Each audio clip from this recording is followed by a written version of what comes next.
Africans have abandoned their ancestral land and traveled to a foreign land just to look for God. And look at the conditions they have to endure, all in the name of looking for God. Africans, when are we going to learn? What is really our problem? I received this story from one of my followers, and with her permission, I want to share the story with you guys so that you will understand when I tell you that religious content is adult content and it is not meant for children. Keep your children away from religion. Yes, I came in a different angle today, and this angle is very sensitive, and you have to approach it with maturity. It's not about about your comfort. It's not about your comfort zone. Now we are talking about real facts. The real fact is that the Europeans came and the Africans abandoned so many things that they were known for, including the writings they discovered themselves, the Nsibidi writing in the southeast that has its own beautiful writing like Chinese. In fact, we have to revisit that in Nsibidi. So let me not digress. The point is that the religion that they brought in Africa, do you see it as a problem, as one of the problems that we are facing, or is it an advantage? Yes, I want us to reason maturely. We are not here to throw banters and to, castigate one another. We are facing real facts now, because if you trace some of these problems that we're having today, it's as if it came from religion, or some people are using religion to perpetrate evil. Yes, let's listen to this man first, then we'll continue. The video being displayed up here is a video of Africans who have left their ancestral lands, Africans who have left their homeland and traveled to Mecca for the Hajj. That is, Africans have abandoned their ancestral land and traveled to a foreign land just to look for God. And look at the conditions they have to endure, all in the name of looking for God. Africans, when are we going to learn? What is really our problem? If you have been following me consistently, you will know that I have said, even if I do not believe in God, I insist that if a people must worship a God, at least let them worship a God that is indigenous to them. And the reason is that this will avoid mental slavery. This will avoid dependence on foreign culture. We were on our own in Africa. We had our own African traditional spirituality. We had our own cultural understanding of the supernatural, because that is what religion is. They came to us and introduced a foreign god to our ancestors.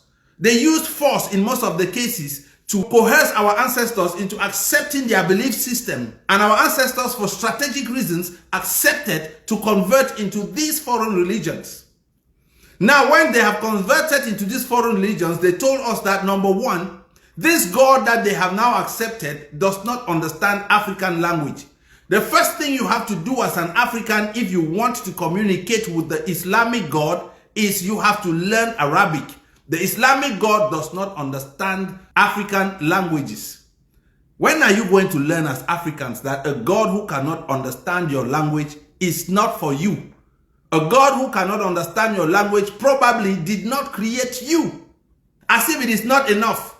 They told us that for us to be accepted by this God, we have to visit their land once every year, because their land is a holy land. But this is not free. We have to pay visa fees. We have to pay hotel reservations. We have to pay other charges for them to grant us access to go and worship this God. Our people have accepted it. Africans, let us admit that our ancestors, for strategic reasons, accepted these foreign religions because they wanted to save their lives. Let us also admit that to an extent our ancestors were naive, so they accepted these foreign religions. But times have changed. We are living in an era where we have more access to information.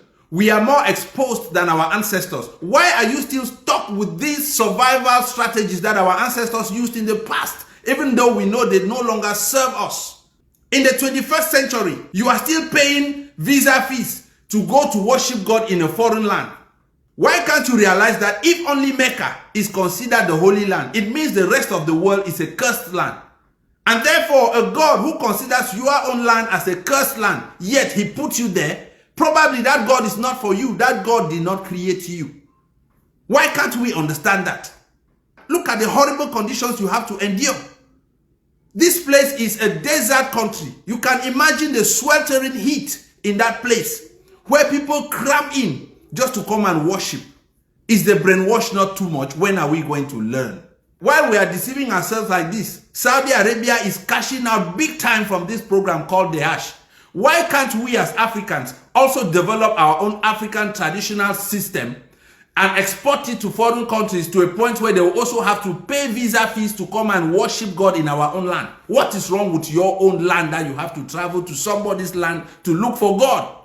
Did you people not say God is omnipresent? If God is omnipresent, why is it only one location that is considered holy and the rest is considered unholy? Can't you wise up? How are we going to shout these things for you to understand that religion is a scam?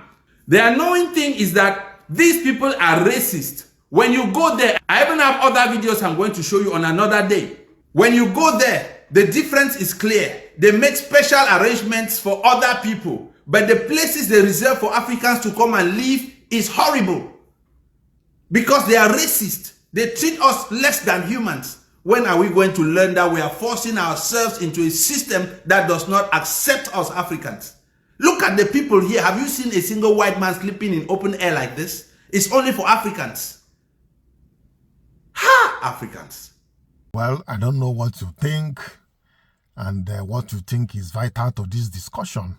Drop it in the comment section. Share the video. Let's get more reaction. Because if you don't know where rain started beating you, you may not know where it stopped. We need to x-ray and go back to the roots and discover some of these things to be sure of what we are doing. Are we really sure of what we are doing? Is this thing bringing problem to us, or is it an advantage for us? You know, yes, I'm a Christian. Till today, I'm a Christian, and I will not take because of what this man is saying and say I'm not a Christian again.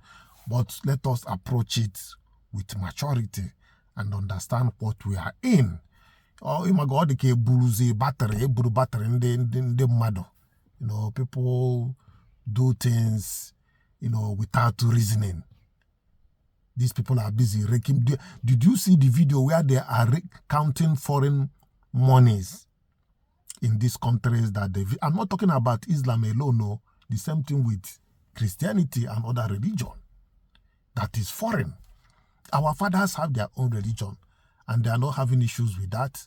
Even up to today, the traditional religion is even more fearful among the Christians, among the community, more than any other religion. Go and make your findings. Well, like I said, I'm a Christian and we have gotten ourselves into this. Yes, let's hear further from Bakum, the story he has to say. We are still coming on.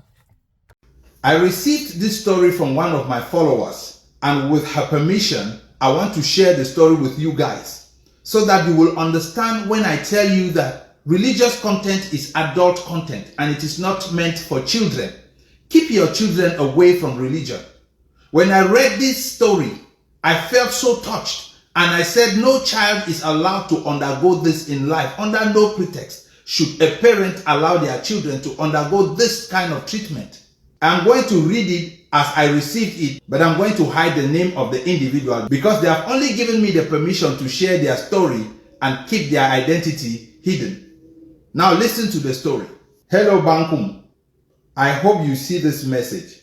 First of all, I want to thank you for your videos. Your page helped me set free from mental slavery and helped me see the truth. I have wanted to tell this story to someone for a long time. I could not do it because everyone around me is a Christian. Even at my university campus, I am afraid that they will judge me if I tell them. But I have the courage to share this with you because I see you as the right person. Thank you. In 2013, when I was just 10 years old, I went to a very cruel church. The pastor told everyone that I and some other little children were witches. They forced us to sit in the front seats away from everyone else. They told the church that we were dangerous people who could kill or control others, flying with brooms, spoons, loaves of bread, etc. During the church services, we were not allowed to sit normally. We had to sit with our hands open for the whole service, as it was believed to stop us from performing witchcraft. This happened twice a week, every Friday and Sunday, for 4 straight years. The people in the church really believed we were evil. Because of this, my friends left me and my reputation was ruined. I suffered like this for 4 long years. In 2017, when I was 14, the pastor finally claimed I got deliverance, but the damage was already done. This church ruined my childhood, my self-esteem, and my confidence. It made me a very shy person. Today, I have very low self-esteem and I feel autistic and isolated. I know these problems come from the fear and pain I suffered as a child. I still hate that pastor for her lies that she pinned on me. Even after that, I kept going to church because I was a child and my parents forced me to. The only person who did not support the abuse was my mother. My father truly believed I was a witch. He even shouted at me, demanding that I tell him what I did with devils at night. When I told him I knew nothing, he got angry and told me never to call him father again. He later apologized, but till this day, I still cry when I remember what he said to me. Yes, have you listened to that? Having listened to that, I said when I was starting, what happens to our Nsibidi? The beautiful writings. People can write anything with Nsibidi if you know the language. Some people tell the stories of how they met their grandmother, writing it on the floor or on the wall for them. You see, so we should go back to this thing. In fact, that type of initiative has to be developed. I'm not saying that it's not good to learn something foreign so that you can communicate. It's good, but you learn how to tailor it to what you know. Like this in Nsibidi now, yes, we can develop it to become the primary writings and language in our community while we still learn English language. That culture of allowing foreign language and culture to take over our culture is dangerous. I've been saying it on this channel. If you don't take conscious effort and being intentional in correcting these things, there will be a problem in few years to come. Very big one. Well, let's watch the talk on Nsibidi. Now I want to ask you, if you have tattoo on your body, have you ever thought about the Nsibidi transcription of your name? Have you ever sat down to transcribe your name with the Nsibidi or into the Nsibidi symbol? Nsibidi Igbo.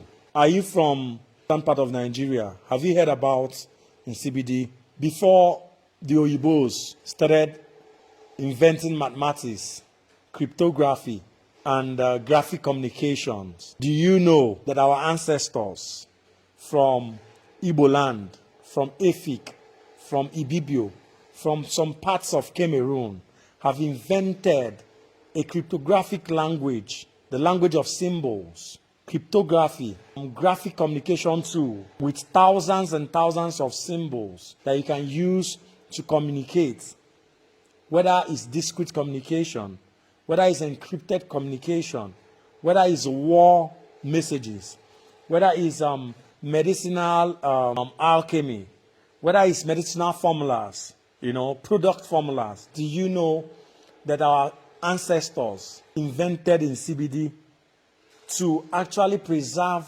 most of our secret inventions? Nsibidi have been there. The Ekpe masquerade group, they use it. The Igbo warriors, they used it. The Igbo merchants, traveling all the way to Ibibio, through Gulf of Guinea to the Cameroons, and furtherwards, they use Nsibidi. Now I want to ask you, if you have tattoo on your body, Have you ever thought about the Nsibidi transcription of your name? Have you ever sat down to transcribe your name with the Nsibidi or into the Nsibidi symbol? My name is Uche Chukugeme. I will paste the Nsibidi transcription of my name on the screen for you to see. So if you're thinking about body art, if you're thinking about cryptography, if you're thinking about brand representations and you're lacking ideas, I'm here to give you one. Why don't you go and study the Nsibidi transcriptions of whatever you want to do? That could give you an idea of brand symbol, of logos, of anything you want to do. The great thing about Nsibidi is that Nsibidi has all the qualities of cryptography that you know about. Layered security, it has it. End-to-end encryption, you have it. Whatever that you think that cryptography has at this point, Nsibidi possesses it. Its concepts, its actions and law. It represents ideas rather than specific spoken words. It is multi-layered and it has some esoteric side to it. Go and check the Nsibidi transcription of your name today and tell me what it means on the comment section. All right, you have seen that discussion concerning Nsibidi, and I bet you that we must do something in that regards. If not, that system is gone. Do you know what it takes to get to that level of having such handwriting? Meanwhile, the Oyibos, the English people, they develop their own. The Chinese, they develop their own. So why can't we develop our own? You see the mental slavery that we've engulfed ourselves into. Well, if you have anything further you want to say, drop it in the comment section. I am still Chinedu till I come your way next time.